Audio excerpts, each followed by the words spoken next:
கணேசாய நமக. முருகாசரணம். ஏகாம்பரநாதர் ஏலவார் குழலி.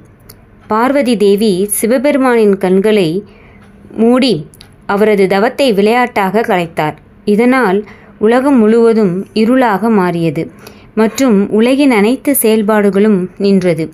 மிகவும் கோபமடைந்த சிவன் பார்வதி தேவியை பூமியில் பிறந்து மீண்டும் தம்மை அடையும்படி சபித்தார்.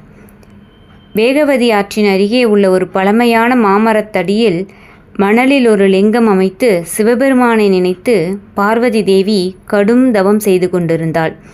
அருகில் உள்ள வேகவதி ஆற்றில் திடீரென்று வெள்ளப்பெருக்கு ஏற்பட்டு சிவலிங்கத்தை மூழ்கடிக்கும் அபாயம் ஏற்பட்டுள்ளது. சிவனிடம் பக்தி கொண்ட பார்வதி தன் உயிரை விலையாக கொடுத்தும் லிங்கத்தை பாதுகாப்பதற்காக தழுவினாள். பார்வதியின் இந்த செய்கை சிவபெருமானை தொட்டது. அவர் நேரில் வந்து அவரை மறந்தார். இடம் ஏகாம்பரேஸ்வரர் கோவில், காஞ்சிபுரம். உலகின் முதல்வனே, அகிலம் காக்கும் தந்தை அண்ணாமலையாரே, உன் மலர்பாதம் சரணம். சிவாய நம. சிவமே ஜெயம், சிவமே தவம், சிவமே சரணாகதி, சிவமே என் வரமே. நன்றி.